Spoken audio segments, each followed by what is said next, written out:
Hi, and welcome back to Storytime. So today we are going to be reading, starting a new book by Agatha Christie called The Man in the Brown Suit, and I've never read this one. It is apparently the first one where a particular, investigator or detective frequents, throughout her books, and I don't remember the name of who it is. Sorry about that. Water went down the wrong pipe like 2 minutes before I started stirring, so that's fun. Anyways, we do have a prologue to read before we get to the actual meat of the book, so we'll go ahead and get started. Nadina, the Russian dancer who had taken Paris by storm, swayed to the sound of the applause, bowed and bowed again. Her narrow black eyes narrowed themselves still more. The long line of her scarlet mouth curved faintly upwards. Enthusiastic Frenchmen continued to beat the ground appreciatively as the curtain fell with a swish, hiding the reds and blues and magentas of the bizarre decor. In a swirl of blue and orange draperies, the dancer left the stage. A bearded gentleman received her enthusiastically in his arms. It was the manager. "Magnificent, Petite! Magnificent!" he cried. "Tonight you have surpassed yourself." He kissed her gallantly on both cheeks in a somewhat matter-of-fact manner. Madame Nadina accepted the tribute with the ease of long habit and passed on to her dressing room, where bouquets were heaped carelessly everywhere. Marvelous garments of futuristic design hung on pegs, and the air was hot and sweet with the scent of massed blossoms, and with the more sophisticated perfumes and essences. Jeannie, the dresser, ministered to her mistress, talking incessantly and pouring out a stream of fulsome compliments. A knock at the door interrupted the flow. Jeannie went to answer it and returned with a card in her hand. "Madame will receive? Let me see." The dancer stretched out a languid hand, but at the sight of the name on the card, Count Sergius Pavlovich, a sudden flicker of interest came into her eyes. "I will see him. The mais peignoir, Jeannie, and quickly. And when the Count comes, you may go." "Bien, madame." Jeannie brought the peignoir. It's an interesting word. Peignoir, an exquisite wisp of corn-colored chiffon and ermine. Nadina slipped into it and sat smiling to herself whilst one long white hand beat a slow tattoo on the glass of the dressing table. The Count was prompt to avail himself of the privilege accorded to him, a man of medium height, very slim, very elegant, very pale, extraordinarily weary. In feature, little to take hold of, a man difficult to recognize again if one left his mannerisms out of account. He bowed over the dancer's hand with exaggerated courtliness. "Madame, this is a pleasure indeed." So much Jeannie heard before she went out, closing the door behind her. Alone with her visitor, a subtle change came over Nadina's smile. "Compatriots though we are, we will not speak Russian, I think," she observed. "Since we neither of us know a word of the language, it might be as well," agreed her guest. By common consent, they dropped into English, and nobody, now that the Count's mannerisms had dropped from him, could doubt that it was his native language. He had indeed started life as a quick-change music hall artiste in London. "You had great success tonight," he remarked. "I congratulate you." "All the same," said the woman, "I am disturbed. My position is not what it was. The suspicions aroused during the war have never died down. I am continually watched and spied upon." "But no charge of espionage has ever been brought against you?" "Our chief lays his plans too carefully for that." "Long life to the Colonel," said the Count, smiling. "Amazing news, is it not, that he means to retire?" "To retire! just like a doctor or a butcher or a plumber.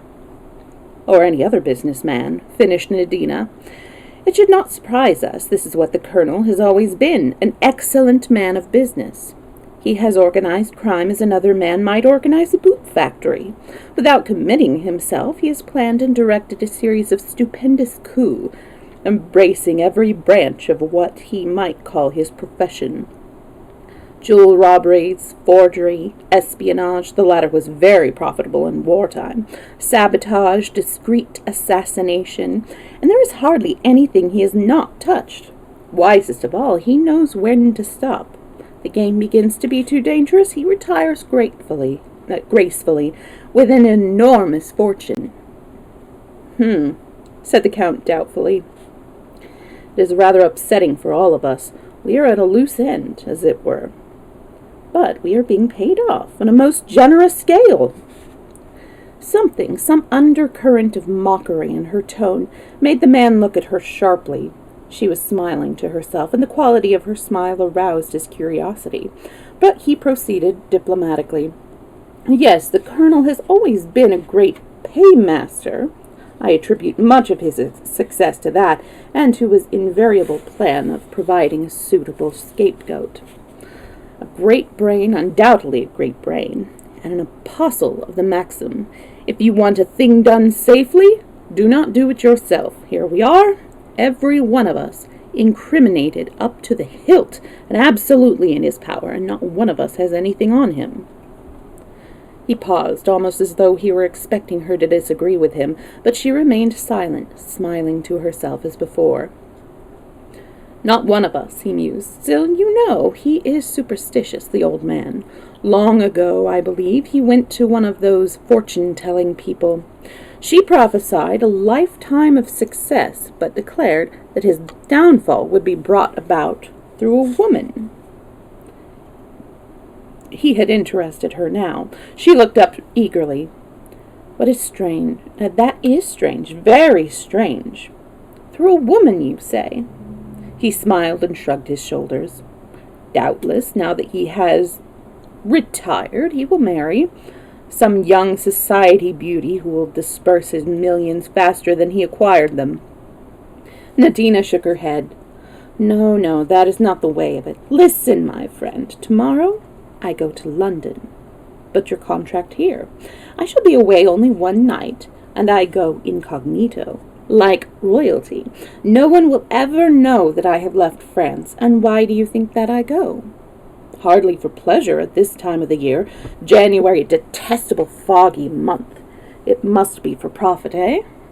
Exactly.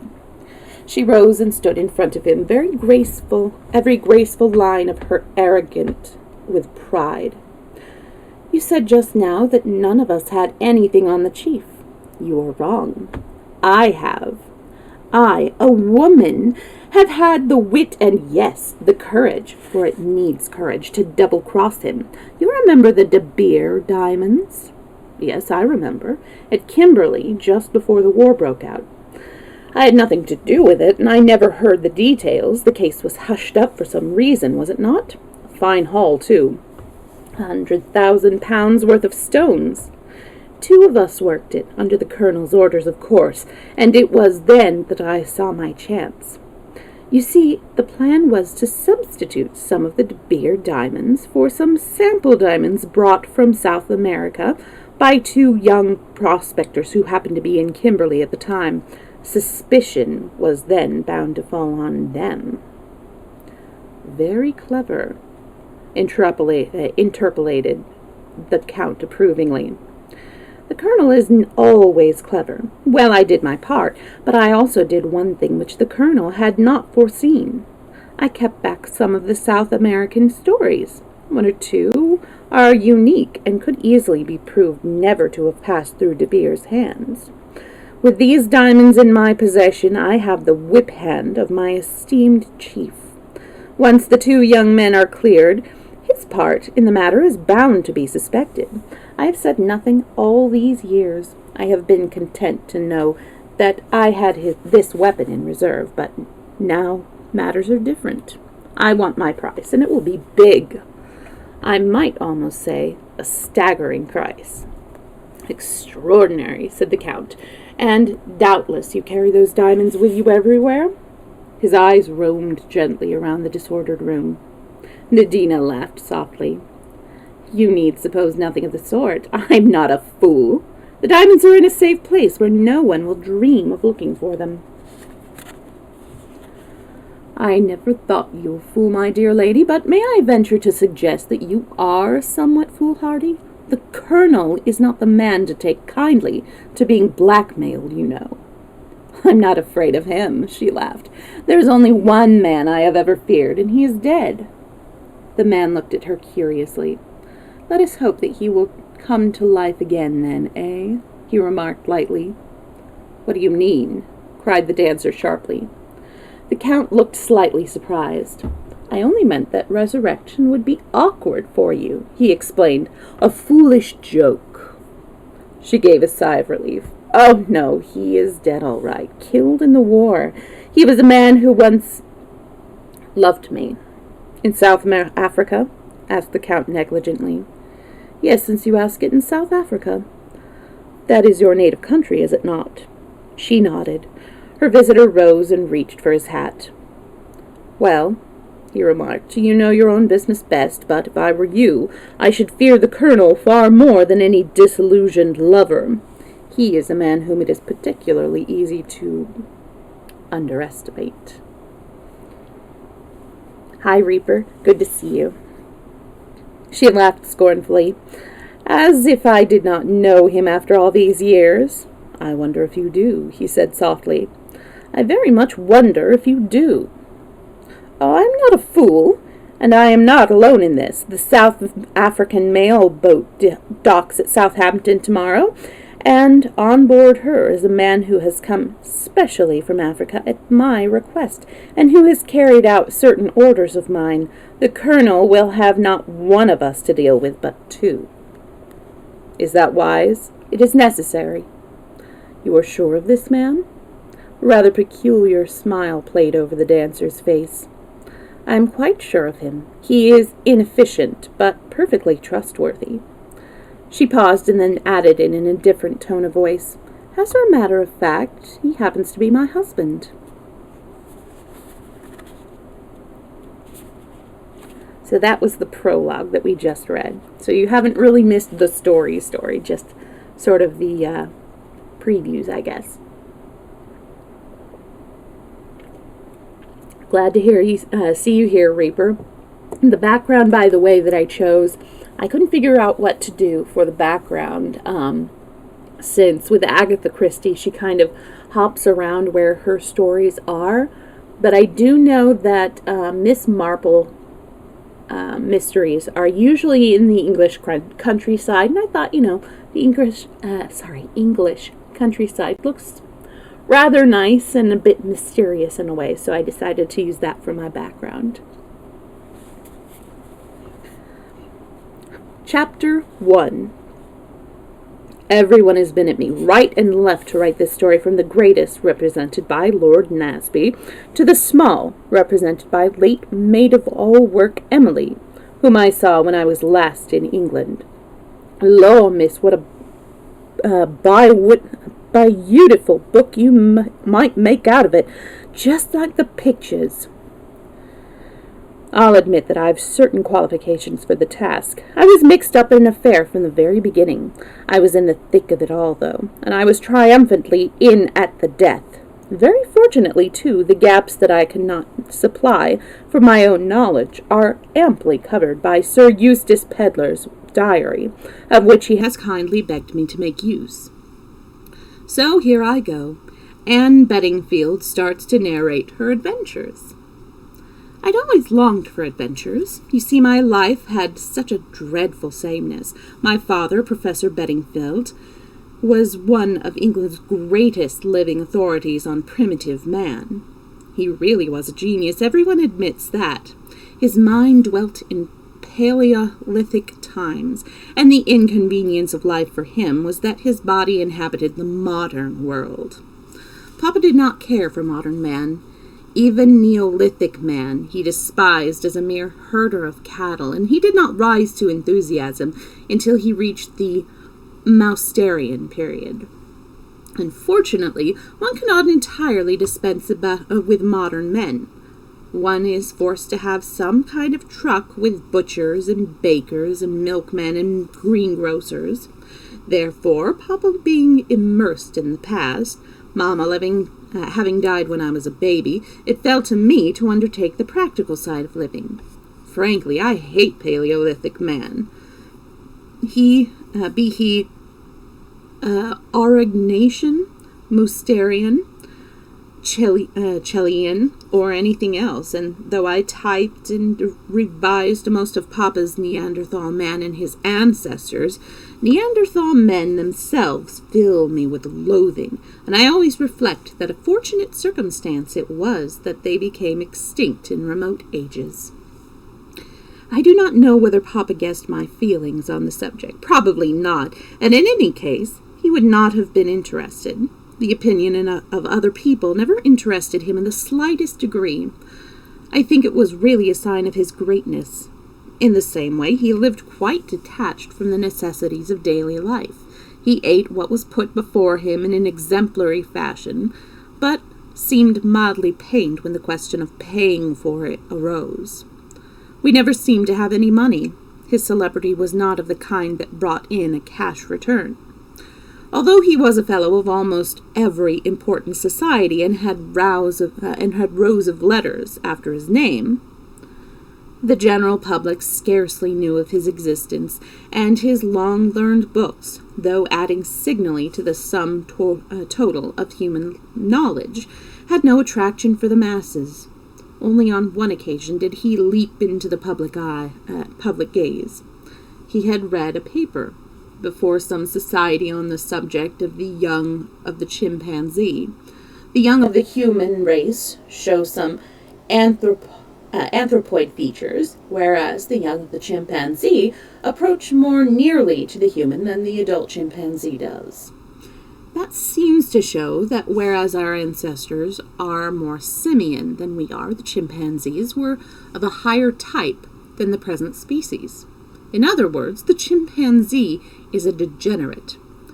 That enterprising newspaper, the Daily Budget, being hard up for something spicy, immediately brought anything out with the large headlines, "We are not descended from monkeys, but are monkeys descended from us? Eminent professor says chimpanzees are decadent humans." Shortly afterwards, a reporter called to see Papa and endeavored to induce him to write a series of popular articles on the theory. I have seldom seen Papa so angry. He turned the reporter out of the house with scant ceremony, much to my secret sorrow, as we were particularly short of money at the moment. In fact, for a moment I meditated running after the young man and informing him that my father had changed his mind and would send the articles in question. I could easily have written them myself, and the probabilities were that Papa would never have learnt of the transaction, not being a reader of the Daily Budget. However, I rejected this course as being too risky, so I merely put on my best hat and went sadly down the village to interview our justly irate grocer. The reporter from the Daily Budget was the only young man who ever came to our house. There were times when I envied Emily, our little servant, who walked out whenever occasion offered with a large sailor to whom she was affianced. In between times, to keep her hand in, as she expressed it, she walked out with the greengrocer's young man and the chemist's assistant. I reflected sadly that I had no one to keep my hand in with. All Papa's friends were aged professors, usually with long beards. It is true that Professor Peterson once clasped me affectionately and said I had a neat little waist, and then tried to kiss me. The phrase alone dated him hopelessly. No self-respecting female has had a neat little waist since I was in my cradle. I yearned for adventure, for love, for romance, and I seemed condemned to an existence of drab utility. The The village possessed a lending library full of tattered works of fiction, and I enjoyed perils and love-making at second hand, and went to sleep dreaming of stern, silent Rhodesians, and of strong men who always felled their opponent with a single blow. There was no one in the village who even looked as though they could fell an opponent with a single blow or several. There was the cinema, too, with a weekly episode of The Perils of Pamela. Pamela was a magnificent young woman. Nothing daunted her. She fell out of aeroplanes, adventured in submarines, climbed skyscrapers, and crept about in the underworld without turning a hair. She was not really clever. The master criminal of the underworld caught her each time, but as she seemed loath to knock her on the head in a simple way, and always doomed her to death in a sewer gas chamber or by some new and marvelous means, the hero was always able to rescue her at the beginning of the following week's episode. I used to come out with my head in a delirious whirl. And then I would get home and find a notice from the gas company threatening to cut us off if the outstanding account was not paid. Hi, Corel. I'm so glad to hear that. I was going to ask about that. And yet, though I did not suspect it, every moment was bringing adventure nearer to me. You understand, Anne. There was undoubtedly certain resemblances to the Java skull, but superficial only. No, here we have what I have always maintained, the ancestral form of the Neanderthal race. You grant that the Gibraltar skull is the most primitive of the Neanderthal skulls found. Why? The cradle of the race was in Africa. They passed to Europe. Not marmalade on kippers, Papa, I said hastily, resting my parent's absent-minded hand. Yes, you were saying? They passed to Europe on... Here he broke down with a bad fit of coughing, the result of an immoderate mouthful of kipper bones. But he must start at once. We must start at once, he declared as he rose to his feet at the conclusion of the meal. There is no time to be lost. We must be on the spot. There are doubtless incalculable finds to be found in the neighborhood. I shall be interested to note whether the implements are typical of the Mousterian period. There will be the remains of the primitive ox, I should say, but not those of the woolly rhinoceros. Yes, a little army will be starting soon. We must get ahead of them. You will write to Cooks today, Anne? What about money, Papa? I hinted delicately. He turned a reproachful eye upon me. Your point of view always depresses me, my child. We must not be sordid. No. In the cause of science, one must not be sordid. I felt Cooks might be sordid, Papa. Papa looked pained. My dear Anne, you will pay them in ready money. I haven't got any ready money. Papa looked thoroughly exasperated. My child, I really cannot be bothered with these vulgar money details. The bank... I had something from the manager yesterday saying I had £27. That's your overdraft, I fancy. Ah, I have it. Write to my publishers. I acquiesced doubtfully, Papa's books bringing in more glory than money. I liked the idea of going to Rhodesia immensely. Stern, silent men, I murmured to myself in an ecstasy. Then something in my parents' appearance struck me as unusual. You have odd boots on, Papa, I said. Take off the brown one and put on the other black one, and don't forget your mufflers. It's a very cold day. In a few minutes Papa stalked out, correctly booted and well mufflered. He returned late that evening, and to my dismay I saw his muffler and overcoat were missing. Dear me, Anne, you were quite right. I took them off to go into the cavern. One gets so dirty in there. I nodded feelingly, remembering an occasion when Papa had returned, literally plastered from head to foot with rich Pleistocene clay. Our principal reason for settling in Little Hampsley had been the neighborhood of Hampsley Cavern, a buried cave rich in deposits of the Aurignacian culture. We had a tiny museum in the village, and the curator and Papa spent most of their days messing about underground and bringing to light portions of woolly rhinoceroses and cave bear. Papa coughed badly all the evening, and the following morning I saw he had a temperature and sent for the doctor. Poor Papa. He never had a chance. It was a double pneumonia. He died 4 days later.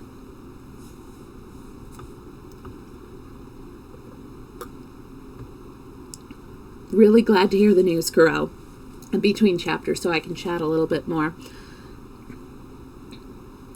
And I figured, since I hadn't seen you recently, that was probably the case. How are you doing with it so far? Have you started yet?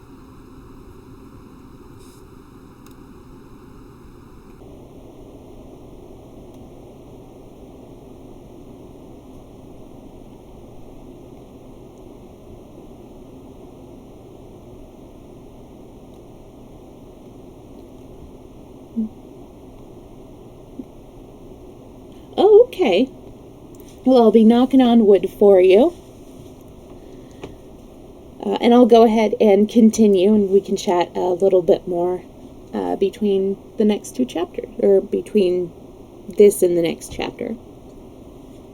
Chapter 2. Everyone was very kind to me. Dazed as I was, I appreciated that. I felt no overwhelming grief. Papa had never loved me. I knew that well enough. If he had, I might have loved him in return. No, there had not been love between us, but we had belonged together, and I had looked after him, and had secretly admired his learning and his uncompromising devotion to science. And it hurt me that Papa should have died just when the interest of life was in its height for him. I should have felt happier if I could have buried him in a cave with paintings of reindeer and flint implements, but the force of public opinion constrained a neat tomb with marble slab in our hideous local churchyard. The vicar's consolations, though well meant, did not console me in the least. Okay. It took some time to dawn upon me that the thing I had always longed for freedom, was at last mine. I was an orphan and practically penniless, but free. At the same time, I realized the extraordinary kindness of all these good people. The vicar did his best to persuade me that his wife was in urgent need of a companion help. Our tiny local library suddenly made up its mind to have an assistant librarian. Finally, the doctor called upon me, and after making various ridiculous excuses for failing to send a proper bill, he hummed and hawed a good deal, and suddenly suggested I should marry him. I was very much astonished. The doctor was nearer 40 than 30, and a round, tubby little man. He was not at all like the hero of the Perils of Pamela, and even less like the stern and silent Rhodesian. I reflected a minute and then asked why he wanted to marry me. That seemed to fluster him a good deal, and he murmured that a wife was a great help to a general practitioner. The position seemed even more unromantic than before, and yet something in me urged towards its acceptance. Safety, that was what I was being offered. Safety, and a comfortable home. Thinking it over now, I believe I did the little man an injustice. He was honestly in love with me, but a mistaken delicacy prevented him from pressing his suit on those lines. Anyway, my love of romance rebelled. "It's extremely kind of you," I said, "but it's impossible. I can never marry a man unless I loved him madly." "You don't think—" "No, I don't," I said firmly. He sighed. "But, my dear child, what do you propose to do?" "Have adventures and see the world," I replied without the least hesitation. "Have the adventures and see—" I just read that. Sorry about that. "Miss Anne, you are very much a child still. You don't understand the practical difficulties?" "Yes, I do, Doctor. I'm not a sentimental schoolgirl. I'm a hard-headed mercenary shrew. You'd know it if you married me." "I wish you would reconsider." "I can't." He sighed again. I have another proposal to make. An aunt of mine, who lives in Wales, is in want of a young lady to help her. How would that suit you?" "No, Doctor, I'm going to London. If things happen anywhere, they happen in London. I shall keep my eyes open, and you'll see, something will turn up. You'll hear of me next in China or Timbuktu." My next visitor was Mr. Fleming, Papa's London solicitor. He came down specifically from town to see me. An ardent anthropologist himself, he was a great admirer of Papa's works. He was a tall, spare man with a thin face and gray hair. He rose to meet me as I entered the room, and taking both my hands in his, patted them affectionately. "My poor child," he said, "my poor, poor child." Without conscious hypocrisy, I found myself assuming the demeanor of a bereaved orphan. He hypnotized me into it. He was benignant, kind, and fatherly, and without the least doubt he regarded me as a perfect tool of a girl left adrift to face an unkind world. From the first I felt that it was quite useless to try to convince him of the contrary. As things turned out, perhaps it was just as well I didn't. "My dear child, do you think you can listen to me whilst I try to make a few things clear to you?" "Oh, yes." "Your father, as you know, was a very great man. Posterity will appreciate him, but he was not a good man of business." I knew that quite as well, if not better, than Mr. Fleming, but I restrained myself from saying so. He continued, "I do not suppose you understand much of these matters. I will try to explain as clearly as I can." He explained at unnecessary length. The upshot seemed to be that I was left to face life with the sum of £87, 17 sterling, and 4 D. I don't know what the D stands for. It seemed a strangely unsatisfying amount. Sorry about that. I got distracted trying to figure that out. I waited in some trepidation for what was coming next. I feared that Mr. Fleming would be sure to have an aunt in Scotland who was in want of a bright young companion. Apparently, however, he hadn't. "The question is," he went on, "the future. I understand you have no living relatives?" "I'm alone in the world," I said, and was struck anew by my new likeness to a film heroine. "You have friends?" "Everyone has been very kind to me," I said gratefully. "Who would not be kind to one so young and charming?" said Mr. Fleming gallantly. Well, my dear, we must see what can be done." He hesitated a minute and then said, "Supposing... how would it be if you came to us for a time?" I jumped at the chance. London, the place for things to happen. "It's awfully kind of you," I said. "Might I really? Just while I'm looking round. I must start out to earn my living, you know." Yes, my dear child, I quite understand. We will look round for something suitable." I felt instinctively that Mr. Fleming's idea of something suitable and mine were likely to be wildly divergent, but it was certainly not the moment to air my views. "That is settled then. Why not return with me today?" "Oh, thank you, but will Mrs. Fleming, my wife, will be delighted to welcome you." I wonder if husbands know as much about their wives as they think they do. If I had a husband, I should hate him to bring some orphans without consulting me first. "We will send her a wire from the station," continued the lawyer. A few personal belongings were soon packed. I contemplated my hat sadly before putting it on. It had originally been what I called a Mary hat, meaning by that the kind of hat a housemaid ought to wear on her day out, but doesn't. A limp thing of black straw with a suitably depressing brim. With the inspiration of genius, I had kicked it once, punched it twice, dented in the crown, and affixed to it a thing like a cubist dream of a jazz carrot. The result had been distinctly chic. The carrot I had already removed, of course, and now I proceeded to undo the rest of my handiwork. The merry hat resumed its former status, with an additional battered appearance which made it even more depressing than formerly. I might as well look as much like the popular conception of an orphan as possible. I was just a shade nervous of Mrs. Fleming's reception, but hoped my appearance might have a sufficiently disarming effect.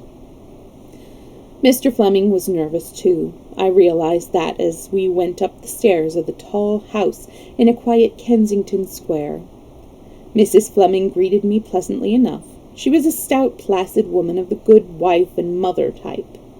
She took me up to a spotless, chintz-hung bedroom, hoped I had everything I wanted, informed me that tea would be ready in about a quarter of an hour, and left me to my own devices. I heard her voice slightly raised as she entered the drawing-room below on the first floor. "Well, Henry, why on earth—" I lost the rest, but acerbity of the tone was evident. And a few minutes later another phrase floated up to me in an even more acid voice. "I agree with you. She is certainly very good-looking." It is really a very hard life. Men will not be nice to you if you are not good-looking, and women will not be nice to you if you are. With a deep sigh, I proceeded to do things with my hair. I have nice hair. It is black, a real black, not dark brown, and it grows well back from my forehead and down over the ears. With a ruthless hand, I dragged it upwards. As ears, my ears are quite all right, but there is no doubt about it. Ears are démodé nowadays. They are quite like the Queen of Spain's legs in Professor Peterson's young day. When I had finished, I looked almost unbelievably like the kind of orphan that walks out in a queue with a little bonnet and a red cloak. I noticed when I went down that Mrs. Fleming's eyes rested on my exposed ears with quite a kindly glance. Mr. Fleming seemed puzzled. I had no doubt that he was saying to himself, "What has the child done to herself?" On the whole, the rest of the day passed off well. It was settled that I was to start at once to look for something to do. When I went to bed, I stared earnestly at my face in the glass. Was I really good-looking? Honestly, I couldn't say I thought so. I hadn't got a straight Grecian nose, or a rosebud mouth, or any of the things you ought to have. It is true that a curate once told me that my eyes were imprisoned sunshine in a dark, dark wood, but curates always know so many quotations and fire them off at random. I'd much prefer to have Irish blue eyes than dark green ones with yellow flecks. Still, green is a good color for adventuresses. I wound a black garment tightly round me, leaving my arms and shoulders bare. Then I brushed back my hair and pulled it well down over my ears again. I put a lot of powder on my face, so that the skin even seemed whiter than usual. I fished about until I found some lip salve, and I put oceans of it on my lips. Then I did under my eyes with burnt cork. Finally, I draped a red ribbon over my bare shoulder, stuck a scarlet feather in my hair, and placed a cigarette in one corner of the mouth. The whole effect pleased me very much. "Anne the Adventuress," I said aloud, nodding at my reflection. "Anna the Adventuress, Episode 1, The House in Kensington." Girls are foolish things.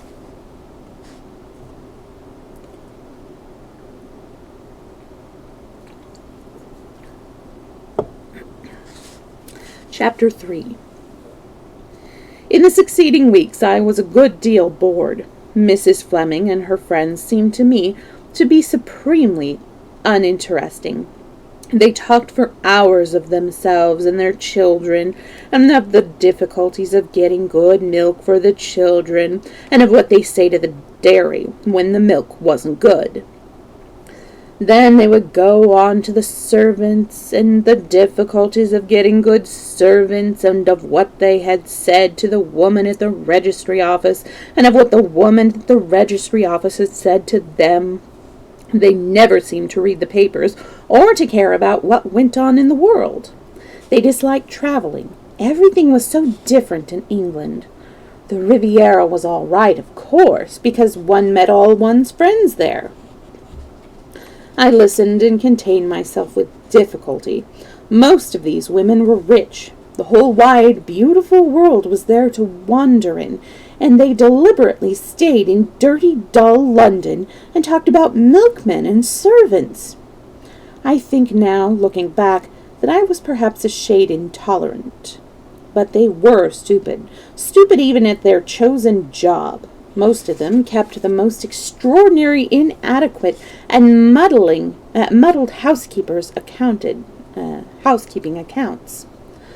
My affairs did not progress very fast. The house and the furniture had been sold, and the amount realized had just covered our debts. As yet, I had not been successful in finding a post. Not that I really wanted one. I had the firm conviction that if I went out about looking for adventure would meet me halfway. It is a theory of mine that one always gets what one wants. My theory was about to be proved in practice. It was early in January, the 8th to be exact. I was returning from an unsuccessful interview with a lady who said she wanted a secretary companion, but really seemed to require a strong charwoman who would work 12 hours a day for £25 a year. Having parted with mutual veiled in politeness, I walked down Edgware Road. The interview had taken place in a house in St. John's Wood, and across Hyde Park to St. George's Hospital. There I entered Hyde Park Corner Tube Station and took a ticket to Gloucestershire Road. Once on the platform, I walked to the extreme end of it. My inquiring mind wished to satisfy itself as to whether there really were points, and an opening between the two tunnels just beyond the station in the direction of Down Street.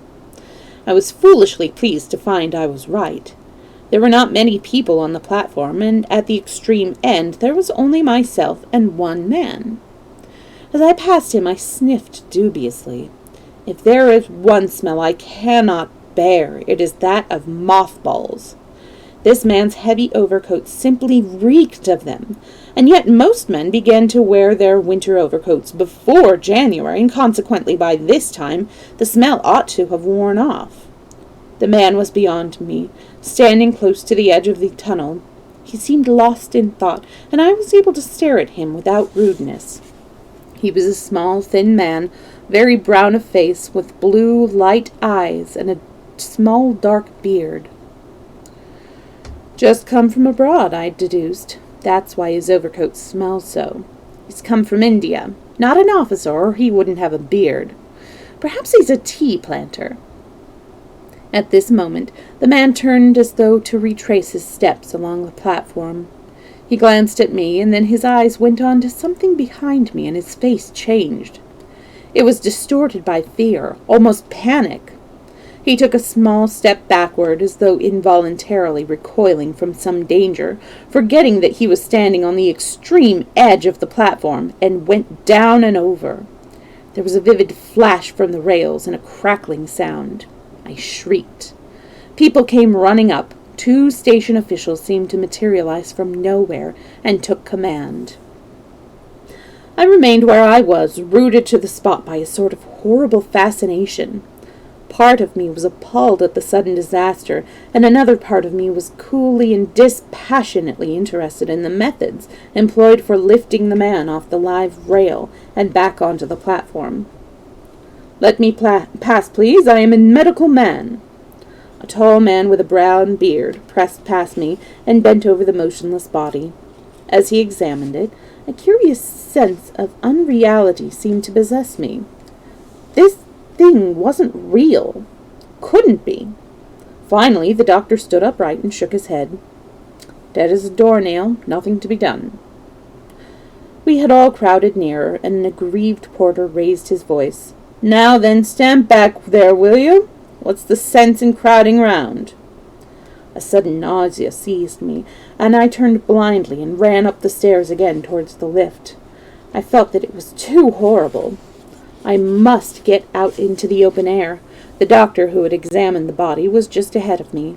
The lift was just about to go up, another having descended, and he broke into a run. As he did so, he dropped a piece of paper. I stopped, picked it up, and ran after him, but the lift gates clanged in my face, and I was left holding the paper in my hand. By the time the second lift reached street level, there was no sign of my quarry. I hoped it was nothing important that he had lost, and for the first time I examined it. It was a plain half-sheet of notepaper, with some figures and words scrawled upon it in pencil. This is the facsimile of it. And it is really hard to read, but I think it's 17122 Kilmorden Castle. On the face of it, it certainly did not appear to be of any importance. Still, I hesitated to throw it away. As I stood there holding it, I involuntarily wrinkled my nose in displeasure. Mothballs again! I held the paper gingerly to my nose. Yes, it smelled strongly of them. But then I folded up the paper carefully and put it in my bag. I walked home slowly and did a good deal of thinking. I explained to Mrs. Fleming that I had witnessed a nasty accident in the tube, and that I was rather upset and would go to my room and lie down. The kind woman insisted on my having a cup of tea. After that I was left to my own devices, and I proceeded to carry out a plan I had formed in coming home. I wanted to know what it was that had produced that curious feeling of unreality whilst I was watching the doctor examine the body. First I lay down on the floor in the attitude of the corpse. Then I laid a bolster down in my stead, and proceeded to duplicate, so far as I could remember, every motion and gesture of the doctor. When I had finished, I had got what I wanted. I sat back on my heels and frowned at the opposite wall. There was a brief notice in the evening papers that a man had been killed in the tube, and a doubt was expressed whether it was suicide or accident. That seemed to me to make my duty clear, and when Mr. Fleming heard my story, he quite agreed with me. "Undoubtedly you will be wanted at the inquest. You say no one else was near enough to see what happened?" "I had the feeling someone was coming up behind me, but I can't be sure, and anyway, they wouldn't be as near as I was." The inquest was held. Mr. Fleming made all the arrangements and took me there with him. He seemed to fear that it would be a great ordeal for me, and I had to conceal from him my complete composure. The deceased had been identified as L. B. Carton. Nothing had been found in his pockets except a house agent's order to view a house on the river near Marlow. It was in the name of L. B. Carton, Russell Hotel. The bureau clerk from the hotel identified the man as having arrived the day before and booked a room under that name. He had registered as L. B. Carton, Kimberley, South Africa. He had evidently come straight off the steamer. I was the only person who had seen anything of the affair. "You think it was an accident?" the coroner asked me. "I am positive of it. Something alarmed him, and he stepped backwards blindly without thinking what he was doing." "But what could have alarmed him?" "That I don't know, but there was something. He looked panic-stricken." A Stola juryman suggested that some men were terrified of cats.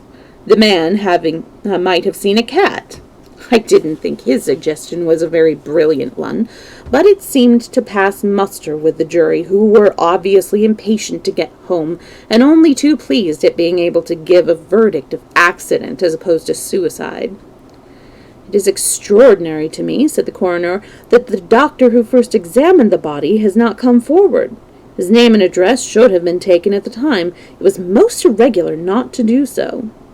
I smiled to myself. I had my own theory in regard to the doctor. In pursuance of it, I determined to make a call upon Scotland Yard at an early date. But the next morning brought a surprise. The Flemings took in the Daily Budget, and the Daily Budget was having a day after its own heart.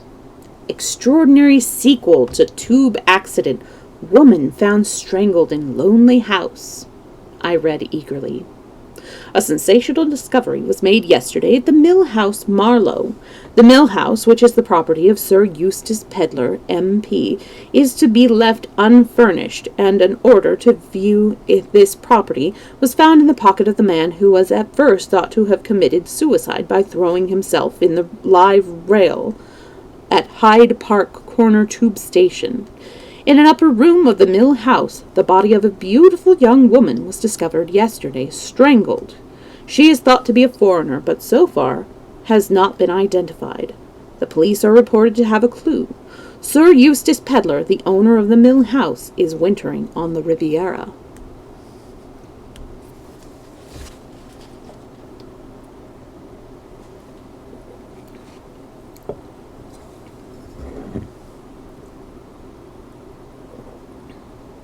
Chapter 4. Nobody came forward to identify the dead woman. The inquest elicited the following facts. Shortly after 1 o'clock on January 8th, a well-dressed woman with a slight foreign accent had entered the offices of Messrs. Butler and Park, house agents, in Knightsbridge. She explained that she wanted to rent or purchase a house on the Thames within easy reach of London. The particulars of several were given to her, including those of the Mill House.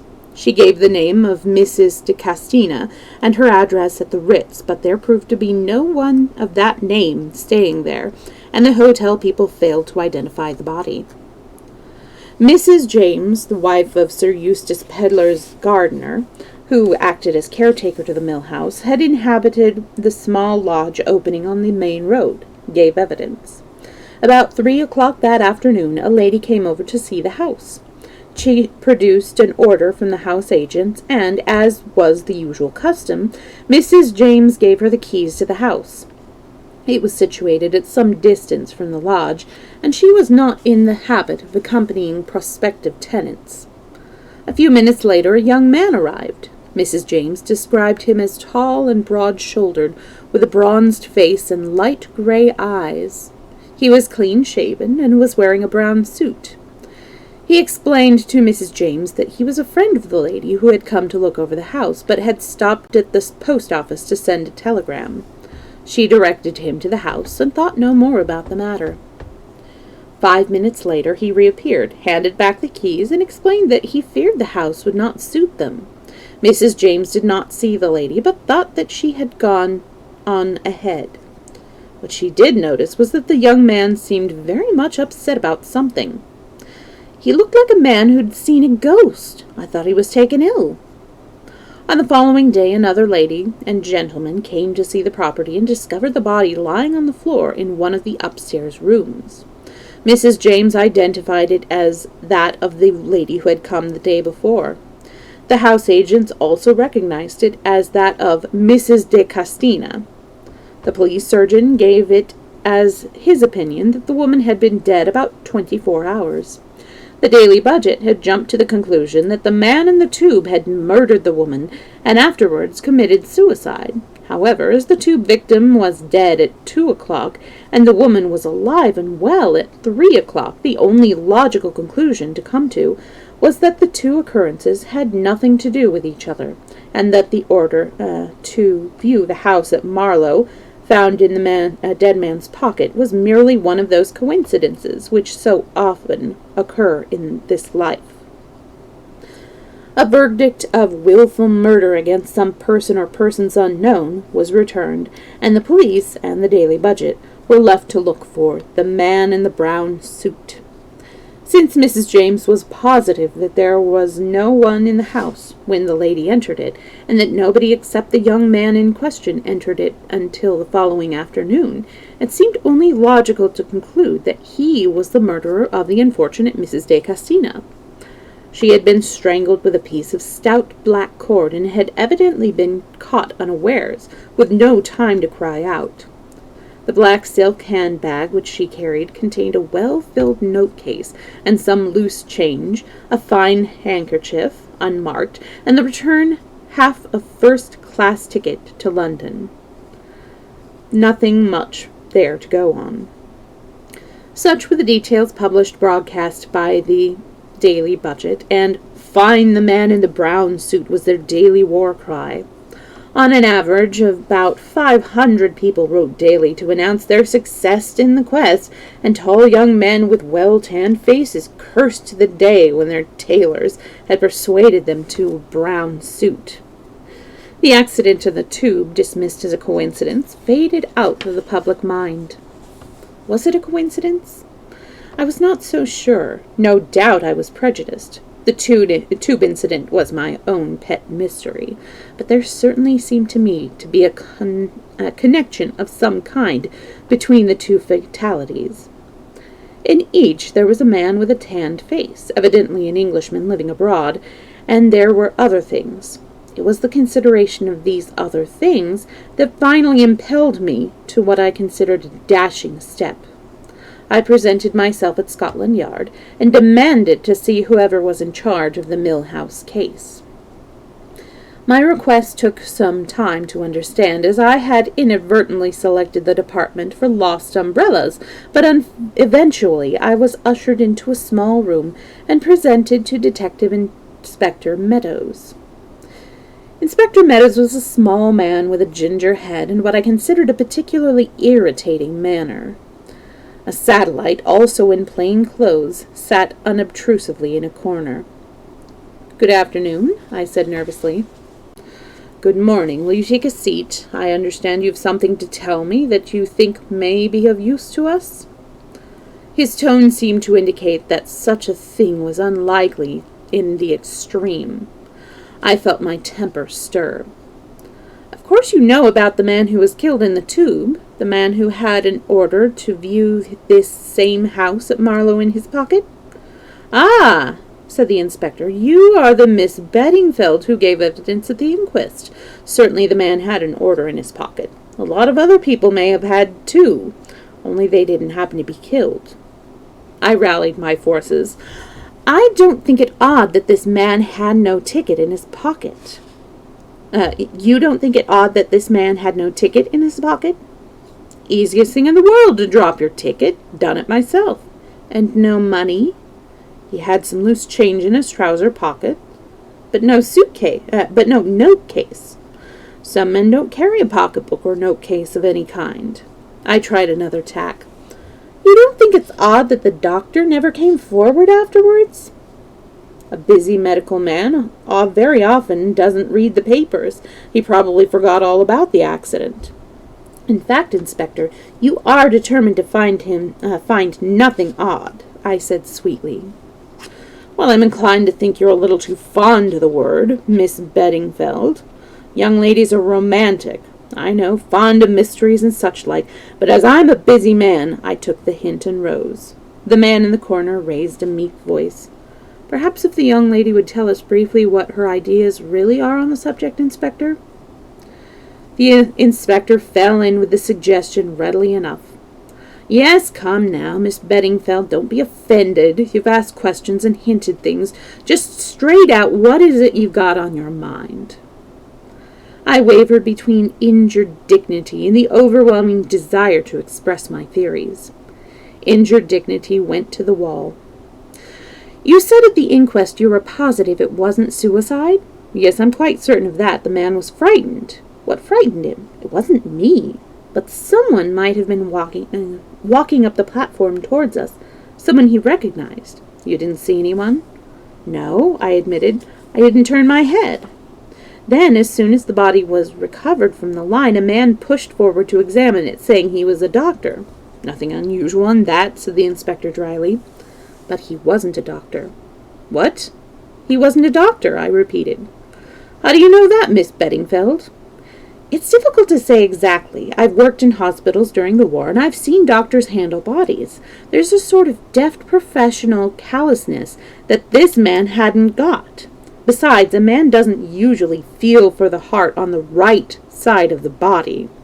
"He did that?" Yes, I didn't notice it especially at the time, except that I felt there was something wrong. But I worked it out when I got home, and then I saw why the whole thing had looked so unhandy to me at the time. Said the inspector. He was reaching slowly for his pen and paper. In running his hands over the upper part of the man's body, he would have ample opportunity to take anything he wanted from the pockets. Doesn't sound likely to me, said the inspector, but, well, can you describe him at all? He was tall and broad-shouldered, wore a dark overcoat and black boots, a bowler hat. He had a dark pointed beard and gold-rimmed eyeglasses. Take away the overcoat and the beard and the eyeglasses, and there wouldn't be much to know him by, grumbled the inspector. He could alter his appearances easily enough in 5 minutes if he wanted to, which he would do if he's the swell pickpocket you suggest. I had not intended to suggest anything of the kind, but from this moment I gave the inspector up as hopeless. Nothing more you can tell us about him? He demanded as I rose to depart. Yes, I said. I seized my opportunity to fire a parting shot. His head was markedly brachycephalic. He will not find it so easy to alter that.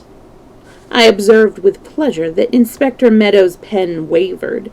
It was clear that he did not know how to spell brachycephalic.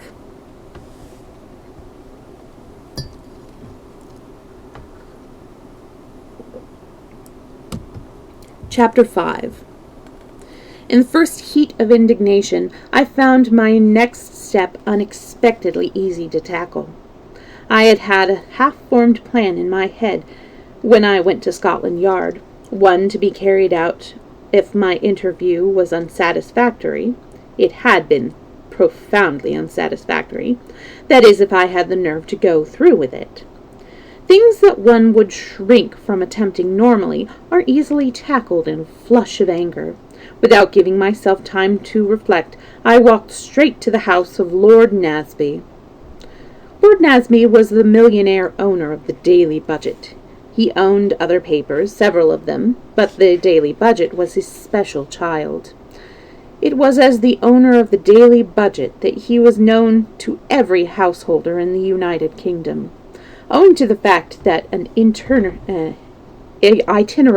of the great man's daily proceedings had just been published, I knew exactly where to find him at this moment. It was his hour for dictating to his secretary in his own house. I did not, of course, suppose that any young woman who chose to come and ask for him would be at once admitted to the august presence, but I had attended to that side of the matter.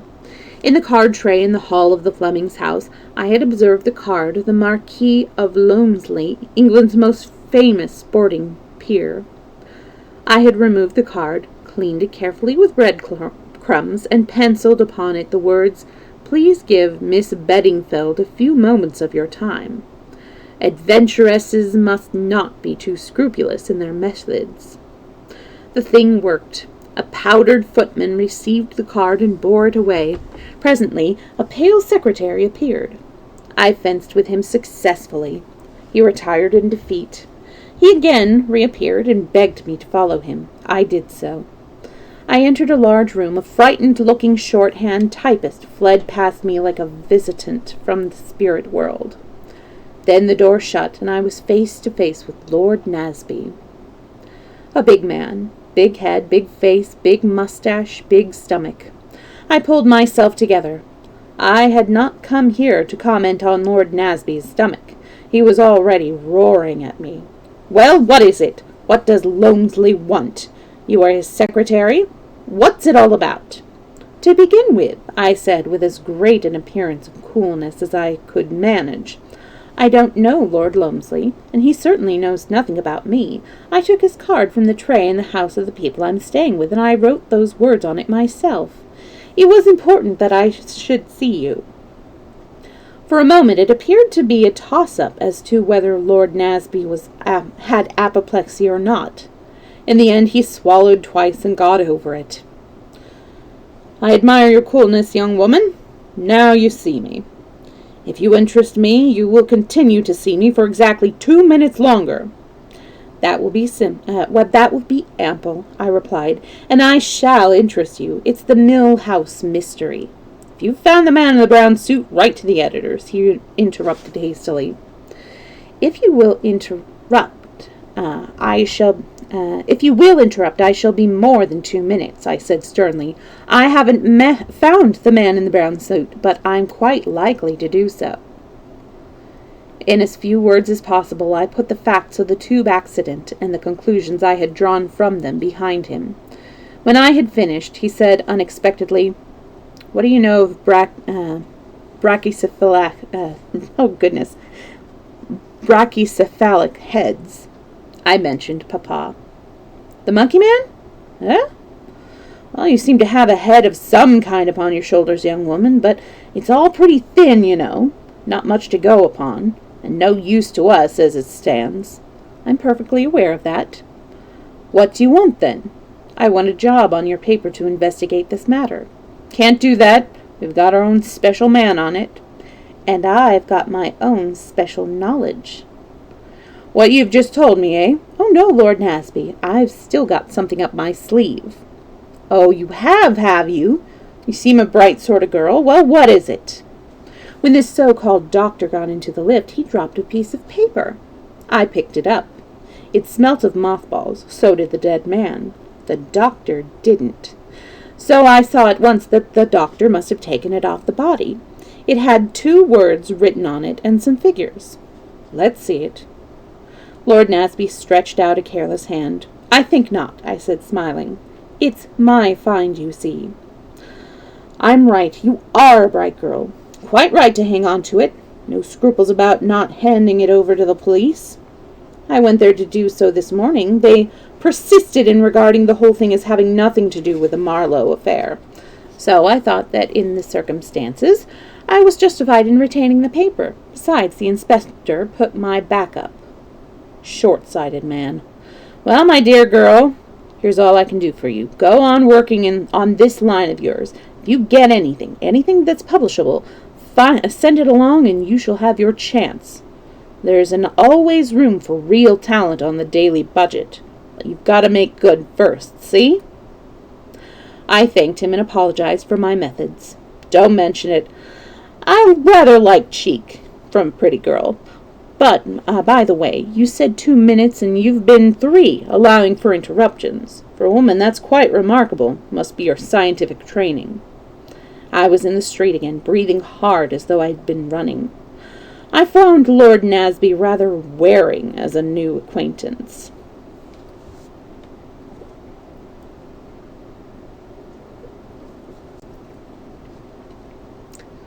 Chapter 6. I went home with a feeling of exultation. My scheme had succeeded far better than I could possibly have hoped. Lord Nasby had been positively genial. It only now remained for me to make good, as he expressed it. Once locked in my own room, I took out my precious piece of paper and studied it attentively. Here was the clue to the mystery. To begin with, what did the figures represent? There were 5 of them, and a dot after the first 2. 17, 122, I murmured. That did not seem to lead to anything. Next, I added them up. That is often done in works of fiction and leads to surprising deductions.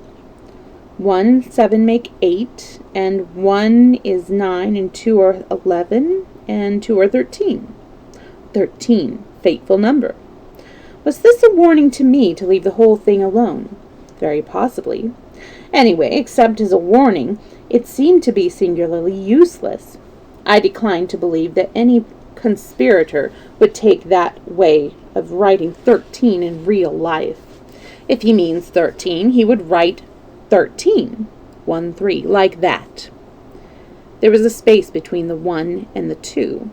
I accordingly subtracted 22 from 171. The result was 159. I did it again and made it 149. These arithmetical exercises were doubtless excellent practice, but as regarded the situation of the mystery, they seemed totally ineffectual. I left arithmetic alone, not attempting fancy division or multiplication, and went on to the words.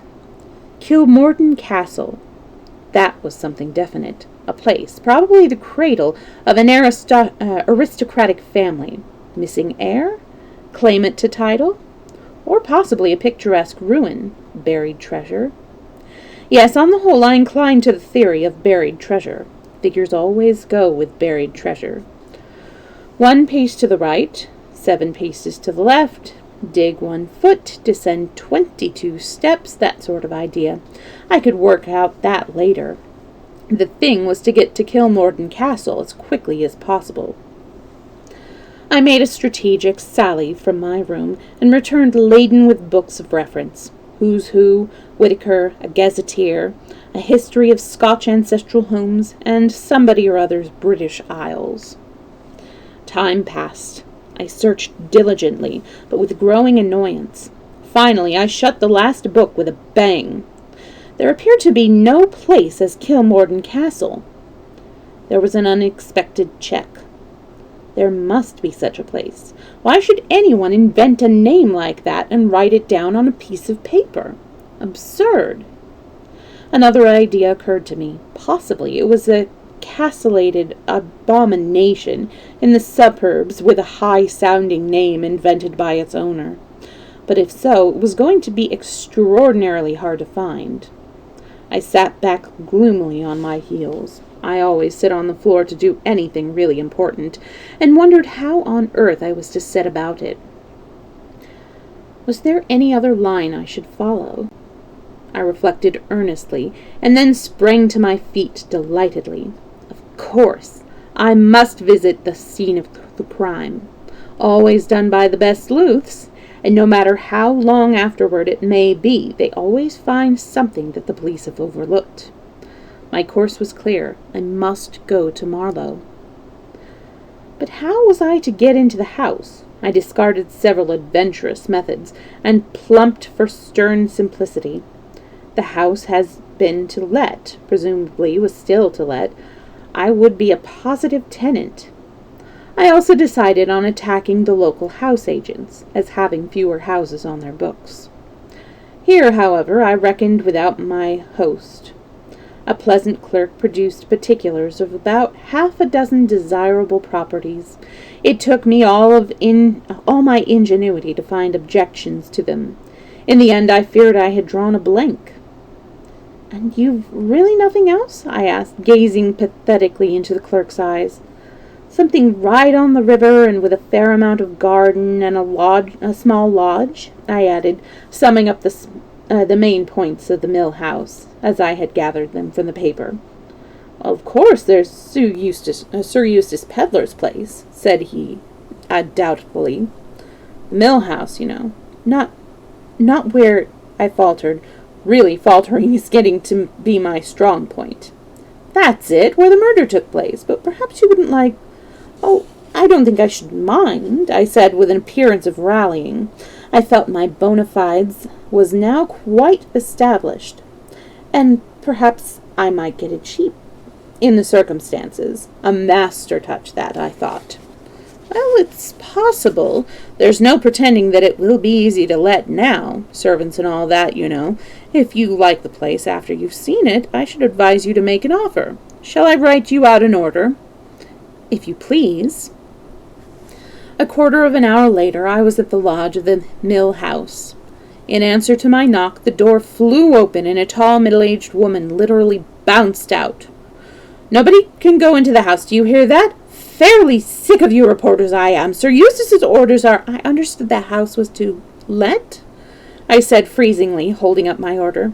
"Of course, if it's already taken—" "Oh, I'm sure I'll beg your pardon, miss. I've been fairly pestered with these newspaper people. Not a minute's peace. No, the house isn't let, nor likely to be now." "Are the drains wrong?" I asked in an anxious whisper. "Oh, Lord, miss, the drains are all right. But surely you've heard about that foreign lady as was done to death here?" "I believe I did read something about it in the papers," I said carelessly. My indifference piqued the good woman. If I had betrayed any interest, she would probably have closed up like an oyster. As it was, she positively bridled. "I should say you did, miss. It's been in all the papers. The daily budget's out still to catch the man who did it. It seems, according to them, as our police are no good at all. Well, I hope they'll get him, although a nice-looking fellow he was, and no mistake. A kind of soldierly look about him. Ah, well, I dare say he'd been wounded in the war, and sometimes they go a bit queer afterwards. My sister's boy did. Perhaps she'd used him bad. They're a bad lot, those foreigners, though she was a fine-looking woman. Stood there where you're standing now." "Was she dark or fair?" I ventured. "You can't tell from these newspaper portraits." "Dark hair and a very white face, too white for nature, I thought. Had her lips reddened something cruel. I don't like to see it. A little powder now and then is quite another thing." We were conversing like old friends now. I put another question. "Did she seem nervous or upset at all?" "Not a bit. She was smiling to herself quiet-like, as though she was amused at something. That's why you could have knocked me down with a feather when the next afternoon those people came running out calling for the police and saying there'd been murder done. I should never get over it. And as for setting foot in that house after dark, I wouldn't do it, not if it was ever so. Why, I wouldn't even stay here at the lodge if Sir Eustace hadn't been down on his bended knees to me." "I thought Sir Eustace Pedlar was at Cannes." "Oh, he was, miss. He came back to England when he heard the news, and as to the bended knee, that was a figure of speech. His secretary, Mr. Paget, having offered me double pay to stay on. And, as my John says, money is money nowadays." I concurred heartily with John's by no means original remarks. "The young man now," said Mrs. James, reverting suddenly to a former point in the conversation. "He was upset. His eyes, light eyes they were. I noticed them particular, as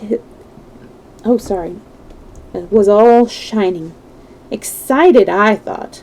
But I never dreamt of anything being wrong, not even when he came out again looking all queer." "How long was he in the house?" "Oh, not long, maybe a matter of 5 minutes, maybe." "How tall was he, do you think? About 6 foot?" "I should say so, maybe. He was clean-shaven, you say?" "Yes, miss. Not even one of those toothbrush mustaches." "Was his chin all shiny?" I asked in a sudden impulse. Mrs. James stared at me with awe. "Well, now you mention it, miss, it was. However did you know?" "It's a curious thing, but murderers often have shiny chins," I exclaimed wildly. Mrs. James accepted the statement with all good faith. "Really, now, miss, I never heard that before." "You didn't notice what kind of head he had, I suppose?" "Oh, just the ordinary kind, miss. I'll fetch you the keys, shall I?" I accepted them and went on my way to the mill house. My reconstruction so far I considered good. All along I had realized that the differences between the man Mrs. James had described and my tube doctor were those of non-essentials: an overcoat, a beard, gold-rimmed eyeglasses. The doctor had appeared middle-aged, but I remembered that he had stooped over the body like a comparatively young man. There had been a suppleness which told of young joints. The victim of the accident, the mothball man, as I called him to myself, and the foreign woman, Mrs. de Castina, or whatever her real name was, had an assignation to meet at the mill house. That was how I pieced the thing together. Either because they feared they were being watched, or for some other reason, they chose the rather ingenious method of both getting an order to view the same house. Thus, their meeting there might have the appearance of pure chance. That the mothball man had suddenly caught sight of the doctor, and that the meeting was totally unexpected and alarming to him, was another fact of which I was fairly sure. What had happened next? The doctor had removed his disguise and followed the woman to Marlow, but it was possible that had he removed it rather hastily, traces of spirit gum might still linger on his chin. Hence my question to Mrs. James. Whilst occupied with my thoughts, I had arrived at the low, old-fashioned door of the mill house. Unlocking it with a key, I passed inside. The hall was low and dark. The place smelt forlorn and mildewy. In spite of myself, I shivered. Did the woman who had come here smiling to herself a few days ago feel no chill of premonition as she entered this house? I wondered. Did the smile fade from her lips, and did a nameless dread close round her heart? Or had she gone upstairs, smiling still, unconscious of the doom that was so soon to overtake her? My heart beat a little faster. Was the house really empty? Was doom waiting for me in it also? For the first time I understood the meaning of the much-used word atmosphere. There was an atmosphere in this house, an atmosphere of cruelty, of menace, of evil.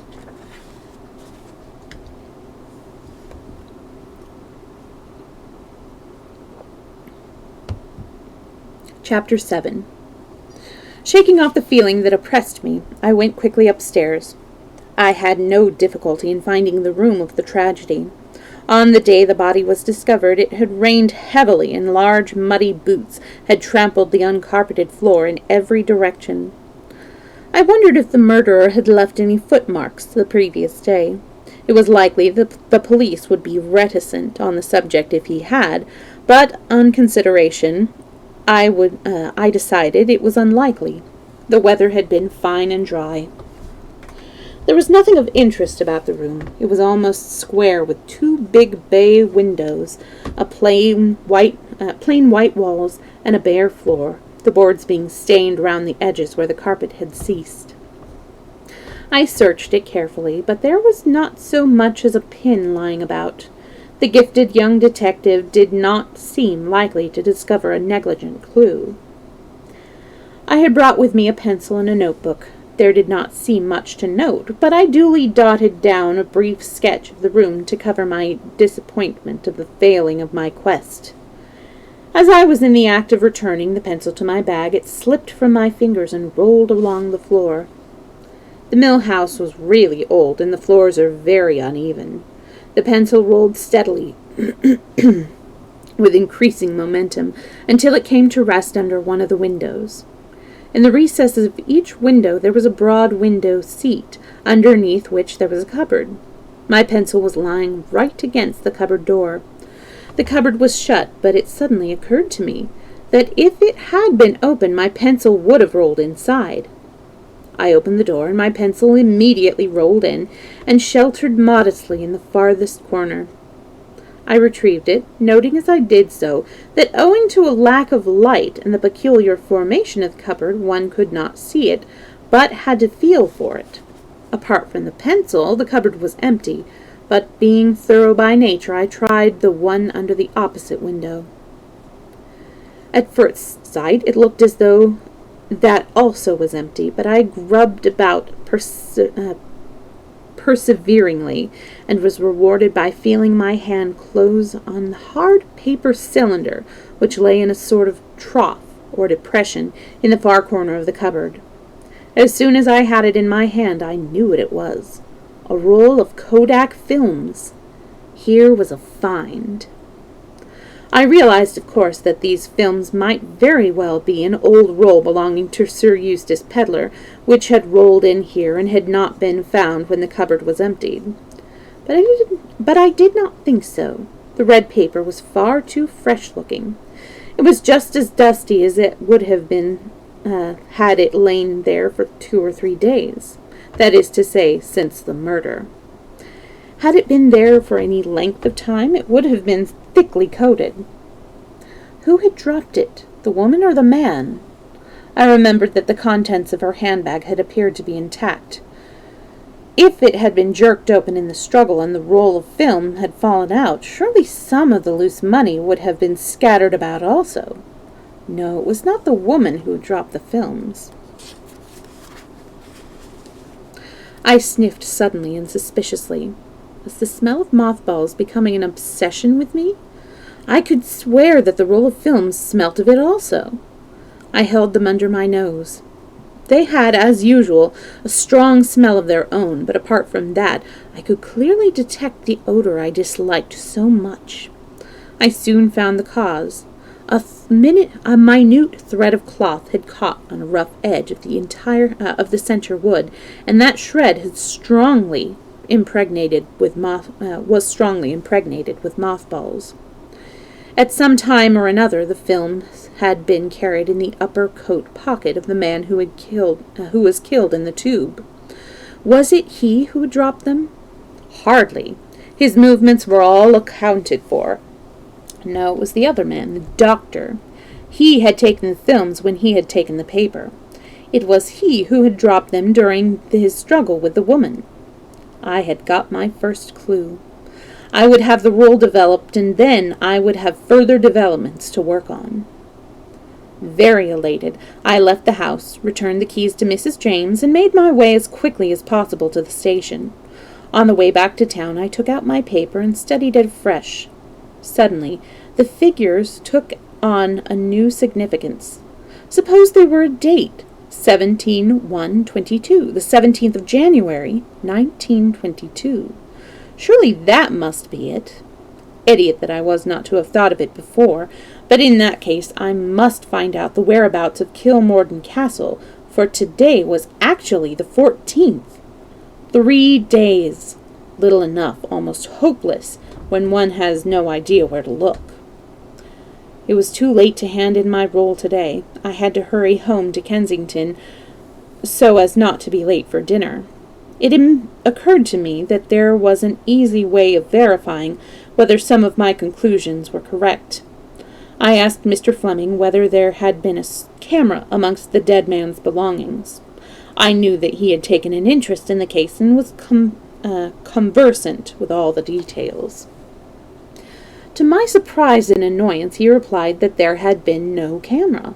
All Carton's effects had been gone over very carefully in the hopes of finding something that might throw light upon his state of mind. He was positive that there had been no photographic apparatus of any kind. That was rather a setback to my theory. If he had no camera, why should he be carrying a roll of films? I set out early next morning to take my precious roll to be developed. I was so fussy that I went all the way to Regent Street to the big Kodak place. I handed it in and asked for a print of each film. The man finished stacking together a heap of films packed in yellow tin cylinders for the tropics and picked up my roll. He looked at me. "You made a mistake, I think," he said, smiling. "Oh, no," I said. "I'm sure I haven't." "You've given me the wrong roll. This is the unexposed one." I walked out with what dignity I could muster. I dare say it is good for one now to again to realize what an idiot one can be. But nobody relishes the process. And then, just as I was passing one of the big shopping offices, I came to a sudden halt. In the window was a beautiful model of one of the company's boats, and it was labeled Kenilworth Castle. A wild idea shot through my brain. I pushed the door open and went in. I went up to the counter, and in a faltering voice, genuine this time, I murmured, "Kilmorden Castle? On the 17th from Southampton. Cape Town? First or second class? How much is it? First class, £87. I interrupted him. The coincidence was too much for me. Exactly the amount of my legacy. I would put all my eggs in one basket. "First class," I said. I was now definitely committed to the adventure.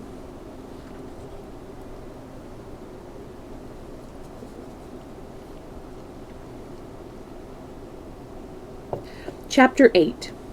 Extracts from the Diary of Sir Eustace Pedlar, M.P. It is an extraordinary thing that I never seem to get any peace. I am a man who likes a quiet life. I like my club, my rubber of bridge, a well-cooked meal, a sound wine. I like England in the summer and the Riviera in the winter. I have no desire to participate in sensational happenings. Sometimes, in front of a good fire, I do not object to reading about them in the newspaper. But that is as far as I am willing to go. My object in life is to be thoroughly comfortable. I have devoted a certain amount of thought and a considerable amount of money to further that end. But I cannot say that I always succeed. If things do not actually happen to me, they happen round me, and frequently, in spite of myself, I become involved. I hate being involved. All this because Guy Paget came into my bedroom this morning with a telegram in his hand and a face as long as a mute at a funeral. Guy Paget is my secretary, a zealous, painstaking, hard-working fellow, admirable in every respect. I know no one who annoys me more. For a long time, I have been racking my brain as to how to get rid of him, but you cannot very well dismiss a secretary because he prefers work to play, likes getting up early in the morning, and has positively no vices. The only amusing thing about the fellow is his face. He has the face of a 14th century poisoner, the sort of man the Borgias got to do their odd jobs for them. I wouldn't mind so much if Paget didn't make me work too. My idea of work is something that should be undertaken lightly and airily, trifled with, in fact. I doubt if Guy Paget has ever trifled with anything in his life. He takes everything seriously. That is what makes him so difficult to live with. Last week I had the brilliant idea of sending him off to Florence. He talked about Florence and how much he wanted to go there. "My dear fellow," I cried, "you shall go tomorrow. I will pay all your expenses." January isn't the usual time for going to Florence, but it would be all one to Paget. I could imagine him going about, guidebook in hand, religiously doing all the picture galleries, and a week's freedom was cheap to me at the price. It has been a delightful week. I have done everything I wanted to, and nothing that I did not want to do. But when I blinked my eyes open and perceived Paget standing between me and the light at the unearthly hour of 9 o'clock in the morning, I realized that freedom was over. "My dear fellow," I said, "has the funeral already taken place, or is it for later in the morning?" Paget does not appreciate dry humor. He merely stared. "So you know, Sir Eustace?"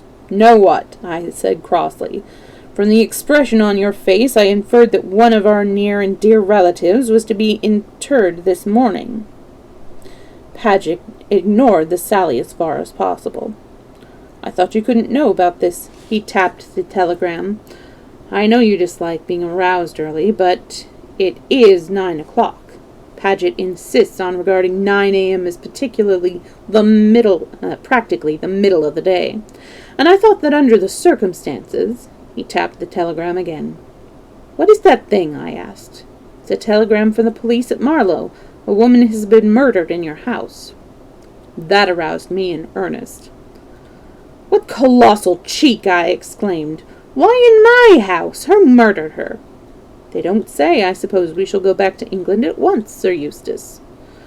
"We need suppose nothing of the kind. Why should we go back? The police— What on earth have I to do with the police?" "Well, it is your house." "That," I said, "appears to be more my misfortune than my fault." Guy Paget shook his head gloomily. "It will have a very unfortunate effect upon the constituency, I guess," he remarked lugubriously. "I don't see why it should have, and yet I have a feeling that in such matters Paget's instincts are always right. On the face of it, a member of Parliament will be none the less efficient because a stray young woman comes and gets herself murdered in an empty house that belongs to me, and there is no accounting for the views the respectable British public takes of the matter." "She's a foreigner, too, if that makes it worse," continued Paget gloomily. "Again, I believe he is right. If it is disreputable to have a woman murdered in your house, it becomes more disreputable if the woman is a foreigner." Another idea struck me. "Good heavens!" I exclaimed. "I hope this won't upset Caroline." "Caroline is the lady who cooks for me. Incidentally, she is the wife of my gardener. What kind of a wife she makes I do not know, but she is an excellent cook. James, on the other hand, is not a good gardener, but I support him in idleness, and give him the lodge to live in solely on account of Caroline's cooking. I don't suppose you'll stay after this, said Paget. You always were a cheerful fellow, I said. I expect I shall have to go back to England. Paget clearly intends that I shall. And there is Caroline to pacify. 3 days later. It is incredible to me that anyone who can get away from England in winter does not do so. It is an abominable climate. All this trouble is very annoying. The house agents say that it will be next to impossible to let the mill house after all the publicity. Caroline has been pacified with double pay. We could have sent her a cable in that effect from Cannes. In fact, as I have said all along, there was no earthly purpose to serve by our coming over. I shall go back tomorrow. 1 day later. Several very surprising things have occurred. To begin with, I met Augustus Milray, the most perfect example of an old ass the present government has produced. His manner oozed diplomatic secrecy as he drew me aside in the club into a quiet corner. He talked a good deal about South Africa and the industrial situation there, about the growing rumors of a strike on the Rand, of the secret causes actuating that strike. I listened as patiently as I could. Finally, he dropped his voice to a whisper and explained that certain documents had come to light which ought to be placed in the hands of General Smuts. I have no doubt you're quite right, I said, stifling a yawn. But how are we to get them to him? Our position in the matter is delicate, very delicate. What's wrong with the post? I said cheerfully. Put a 2-penny stamp on and drop him in the nearest letter-box. He seemed quite shocked at the suggestion. My dear peddler, the common post! It has always been a mystery to me why governments employ king's messengers and draw such attention to their confidential documents. If you don't like the post, send one of your own young fellows. He'll enjoy the trip. Impossible, said Milray, wagging his head in a senile fashion. There are reasons, my dear peddler. I assure you there are reasons. Well, I said, rising, all this is very interesting, but I must be off. 1 minute, my dear peddler, 1 minute, I beg of you. Now tell me, in confidence, is it not true that you intend visiting South Africa shortly yourself? You have large interests in Rhodesia, I know, and the question of Rhodesia joining in the Union is one in which you have a vital interest. Well, I had thought of going out in about a month's time. You couldn't possibly make it sooner. This month? This week, in fact? I could, I said, eyeing him with some interest, but I don't know that I particularly want to. You would be doing the government a great service, a very great service. You would not find them ungrateful. Meaning you want me to be the postman. Exactly. Your position is an unofficial one. Your journey is bona fide. Everything would be eminently satisfactory.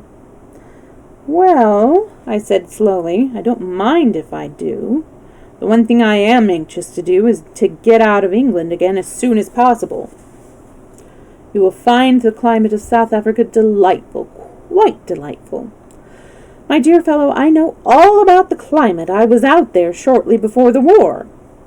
I am surely much obliged to you, peddler. I will send you round the package by messenger, to be placed in General Smith's own hands, you understand. The Kilmorden Castle sails on Saturday. Quite a good boat. I accompanied him a short ways along Pall Mall before we parted.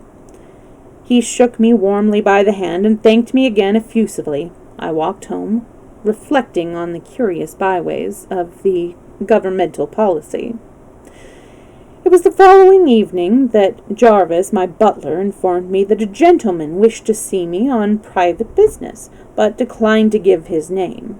I have always a lively apprehension of insurance touts, so told Jarvis to say I could not see him.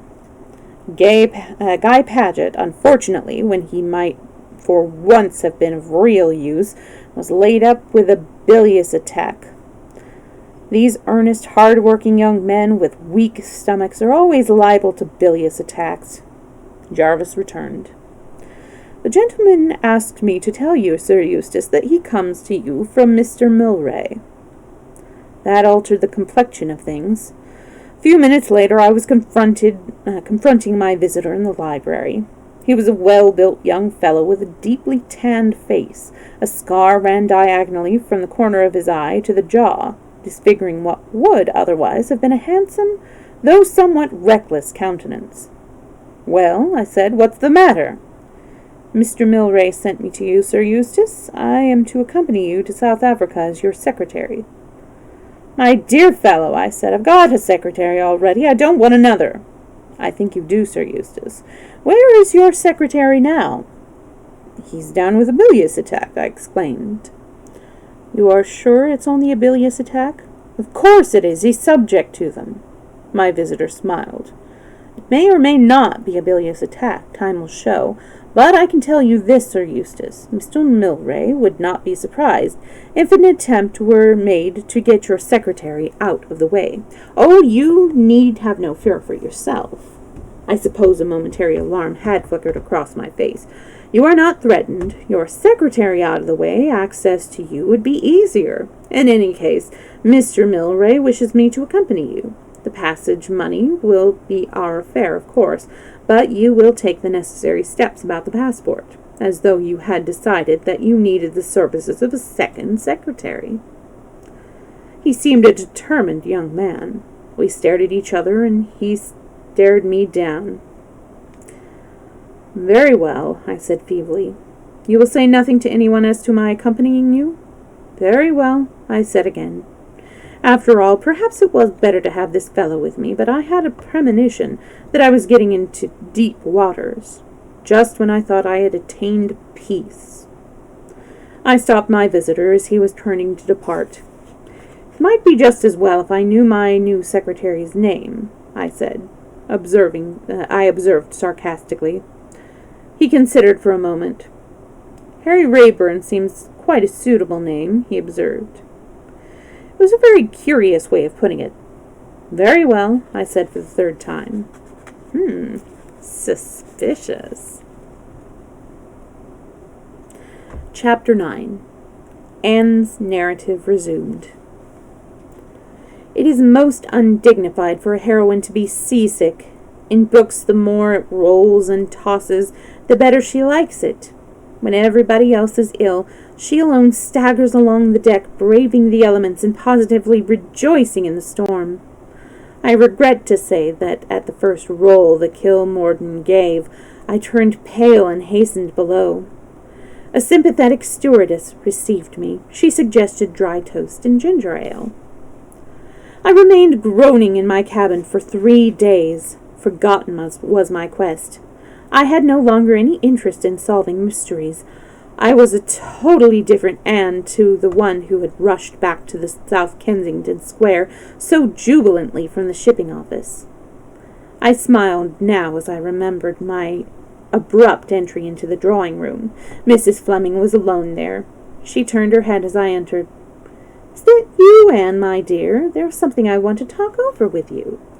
"Yes," I said, curbing my impatience. "Miss Emery is leaving me." Miss Emery was the governess. "As you have not yet succeeded in finding anything, I wondered if you would care. It would be so nice if you remained with us altogether." I was touched. She didn't want me, I knew. It was sheer Christian charity that prompted the offer. I felt remorseful for my secret criticism of her. Getting up, I ran impulsively across the room and flung my arms round her neck. "You're a dear," I said. "A dear, a dear, a dear. And thank you ever so much, but it's all right. I'm off to South Africa on Saturday." My abrupt onslaught had startled the good lady. She was not used to sudden demonstrations of affection. My words startled her still more. "To South Africa? My dear Anne, we would have to look into anything of that kind very carefully." That was the last thing I wanted. I explained that I had already taken my passage, and that upon arrival I proposed to take my duties as a parlour maid. It was the only thing I could think of on the spur of the moment. There was, I said, a great demand for parlour maids in South Africa. I assured her that I was equal to taking care of myself, and in the end, with a sigh of relief at getting me off her hands, she accepted the project without further query. At parting, she slipped an envelope into my hand. Inside, I found 5 new crisp 5-pound notes, and the words, "I hope you will not be offended, and will accept this with my love."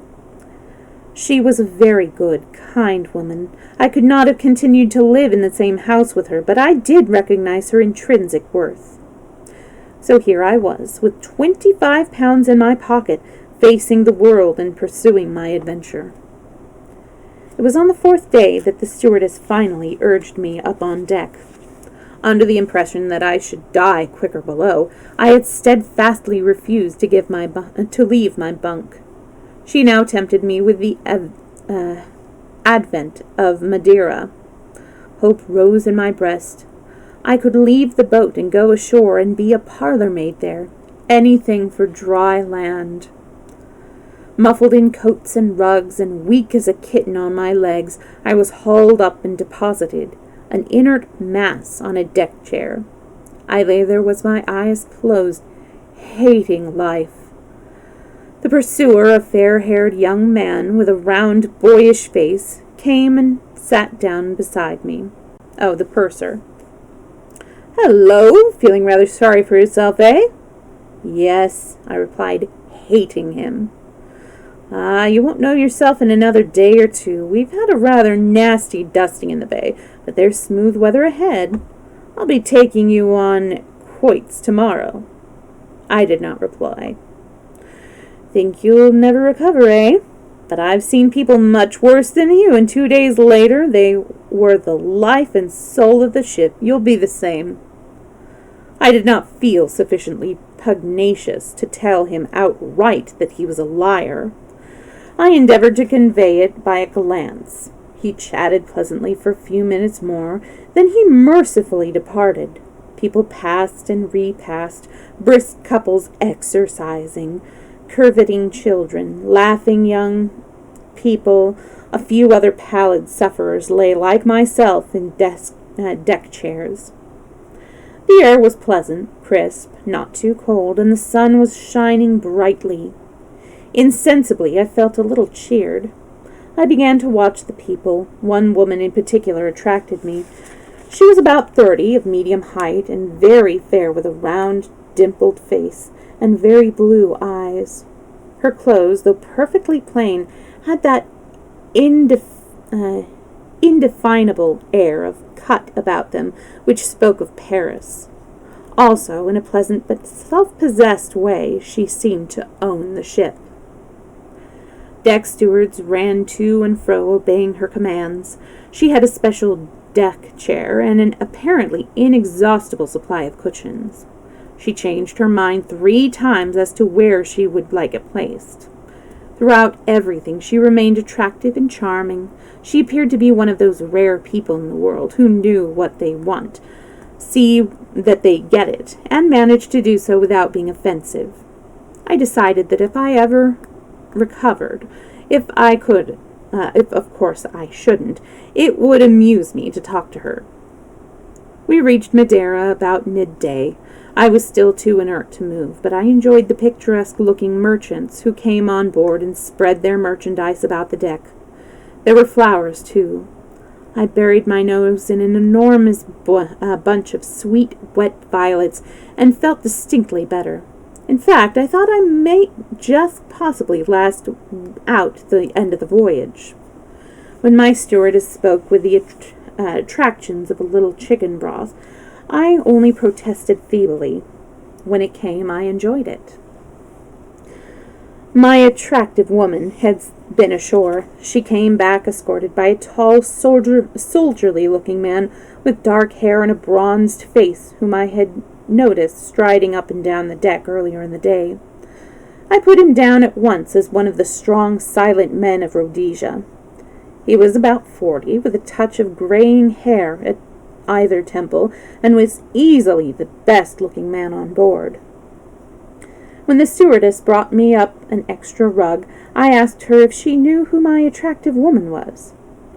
"Well, that's a well-known society lady, the Honorable Mrs. Clarence Blair. You might have read about her in the papers?" I nodded, looking at her with renewed interest. Mrs. Blair was very well known indeed as one of the smartest women of the day. I observed with some amusement that she was the center of a good deal of attention. Several people essayed to scrape acquaintance with the pleasant informality that a boat allows. I admired the polite way that Mrs. Blair snubbed them. She appeared to have adopted the strong, silent man as her special cavalier, and he seemed duly sensible of the privilege accorded him. The following morning, to my surprise, after taking a few turns round the deck with her attentive companion, Mrs. Blair came to a halt by my chair. "Feeling better this morning?" I thanked her and said I felt slightly more like a human being. "You did look ill yesterday. Colonel Race and I decided that we should have the excitement of a funeral at sea, but you've disappointed us." I laughed. "Being up in the air has done me good." "Nothing like fresh air," said Colonel Race, smiling. "Being shut up in those stuffy cabins will kill anyone," declared Mrs. Blair, dropping into a seat by my side and dismissing her companion with a little nod. "You've got an outside one, I hope?" I shook my head. "My dear girl, why don't you change? There's plenty of room. A lot of people got off at Madeira, and the boat's very empty. Talk to the purser about it. He's a nice little boy. He changed me into a beautiful cabin because I didn't care for the one I'd got. You talk to him at lunchtime when you go down." I shuddered. I couldn't move. "Don't be silly. Come and take a walk now with me." She dimpled at me encouragingly. I felt very weak on my legs at first, but as we walked briskly up and down, I began to feel a brighter and better being. After a turn or two, Colonel Race joined us again. "You can see the grand peak of Tenerife from the other side." "Can we? Can I get a photograph of it, do you think?" "No, but that won't deter you from snapping off at it." Mrs. Blair laughed. "You are unkind. Some of my photographs are very good. About 3% effective. Effective, I should say."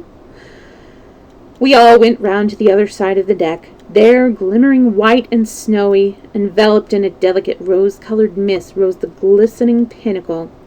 I uttered an exclamation of delight. Mrs. Blair ran for her camera. Undeterred by Colonel Race's sardonic comments, she snapped vigorously. "There, that's the end of the roll. Oh," her tone changed to one of chagrin. "I've had the thing at Bulb all the time." "I always like to see a child with a new toy," murmured the Colonel.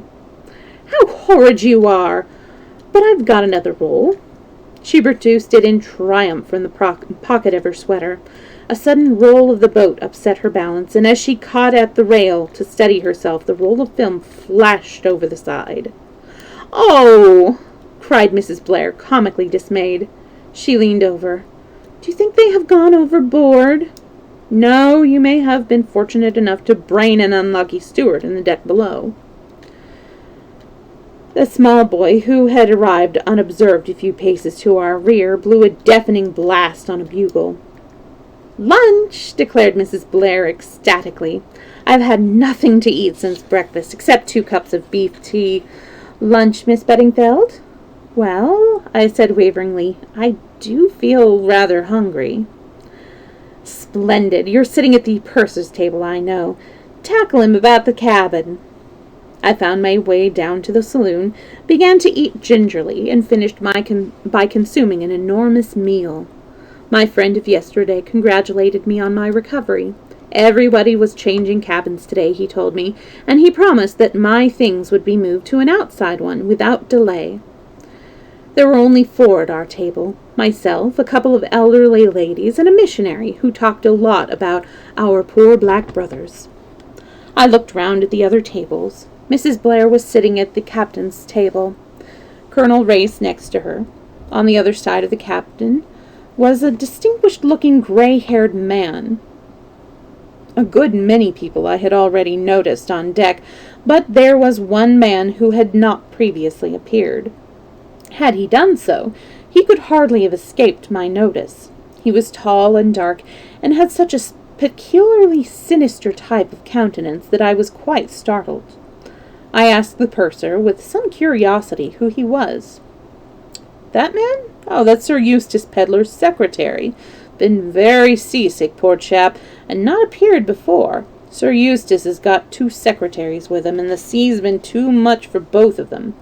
The other fellow hasn't turned up yet. This man's name is Paget." So, Sir Eustace Pedlar, the owner of the mill house, was on board. Probably only a coincidence, and yet...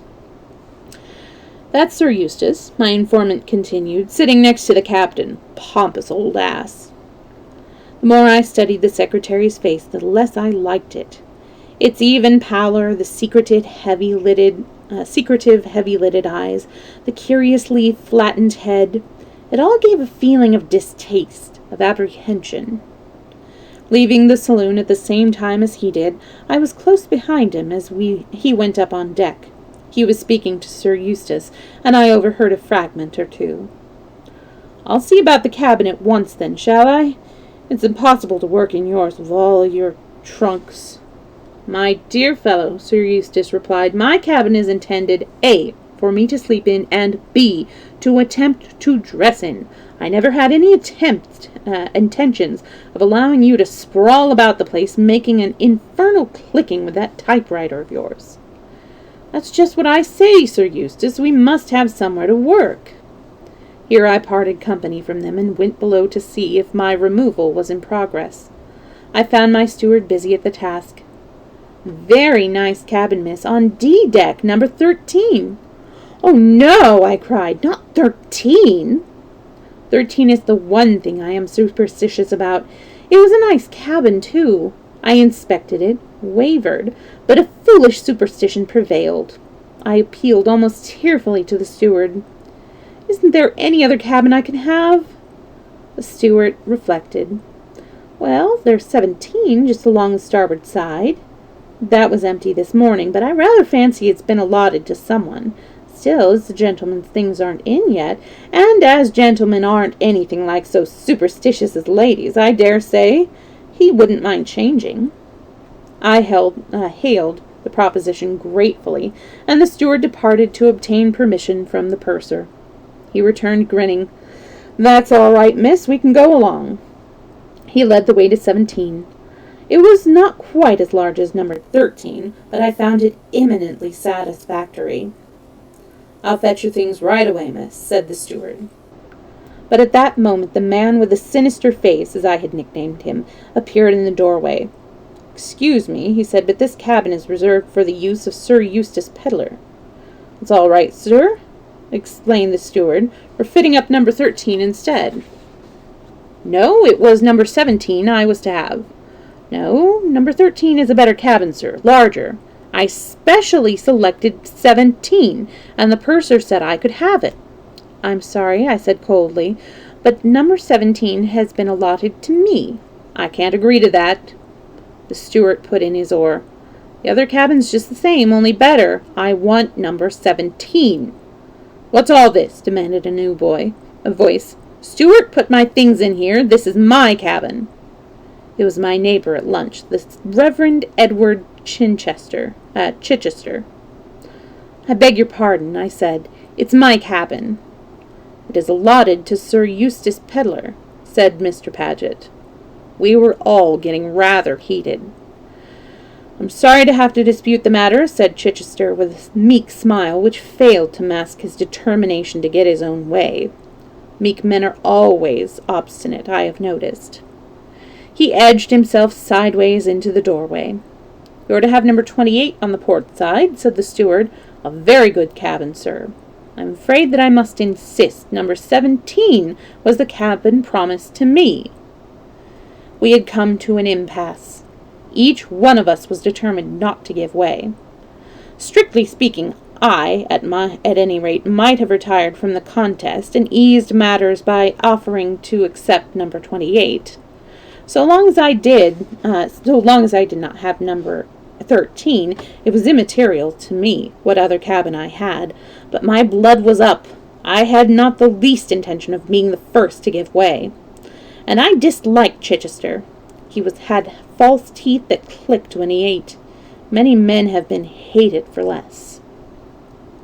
We all said the same things over again. The steward assured us even more strongly that both the other cabins were better cabins.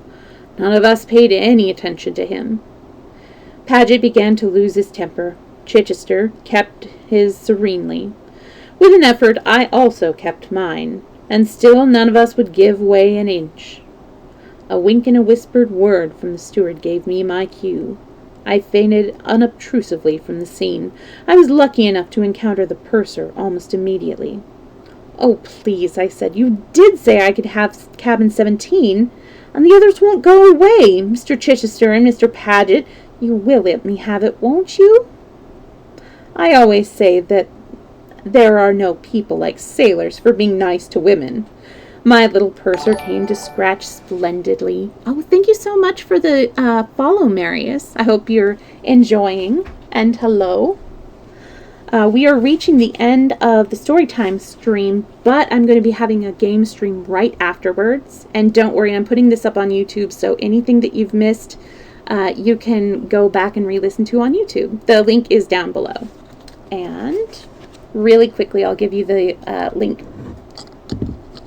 Oh, yes. Oh, I love Fairy. She's so great. Really quickly, I will give you the link to my Discord. Oh, thank you so much. Yeah, I'm so great. I'm so glad that, there are other people who do reading aloud streams. They are really fun. Yes. I'll go ahead and continue. We'll chat a little bit after after the chapters ended. So yes, we just have like 2 more pages of the chapter. Here we go. I always said that there are no people like sailors for being nice to women. My little purser came to scratch splendidly. He strode to the scene, informed the disputants that number 17 was my cabin. They could have number 13 and 28 respectively, or stay where they were, whichever they chose. I permitted my eyes to tell him what a hero he was, and then installed myself in my new domain. The encounter had done me worlds of good. The sea was smooth, the weather growing daily warmer. Seasickness was a thing of the past. I went up on deck and was initiated into the mysteries of deck quoits. I entered my name for various sports. Tea was served on deck, and I ate heartily. After tea, I played shovelboard with some pleasant young men. They were extraordinarily nice to me. I felt that life was satisfactory and delightful. The dressing bugle came as a surprise, and I hurried to my new cabin. The stewardess was awaiting me with a troubled face. "There is a terrible smell in your cabin, miss. What it is, I'm sure I can't think, but I doubt if you'll be able to sleep here. There's a deck cabin up on C deck. You might move into that, just for the night anyway." The smell was really pretty bad, quite nauseating. I told the stewardess I would think over the question of moving while I dressed. I hurried over my toilet, sniffing distastefully as I did so. What was the smell? Dead rat? No worse than that, and quite different.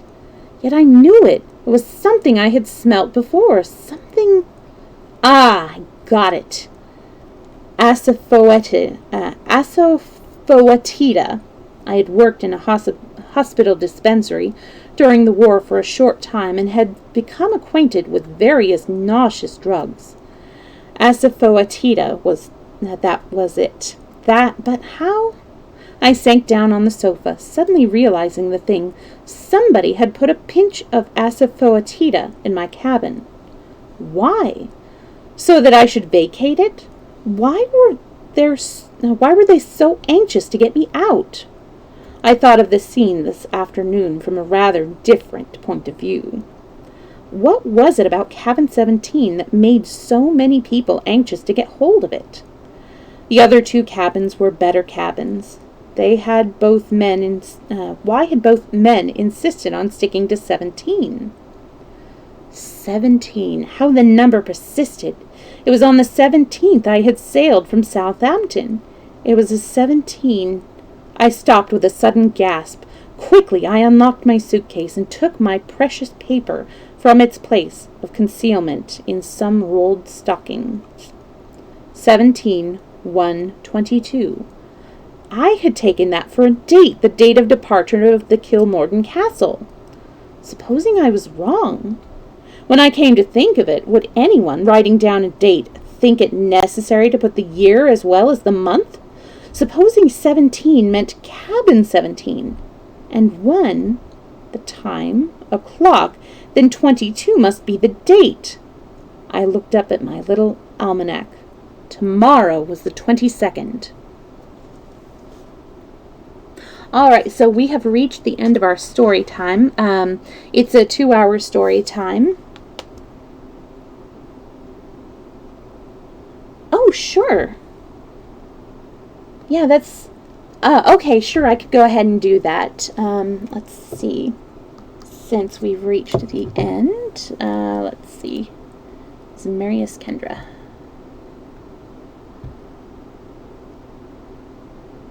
So you are in Fairies Realms. Let's see. There you are. And let's see if this...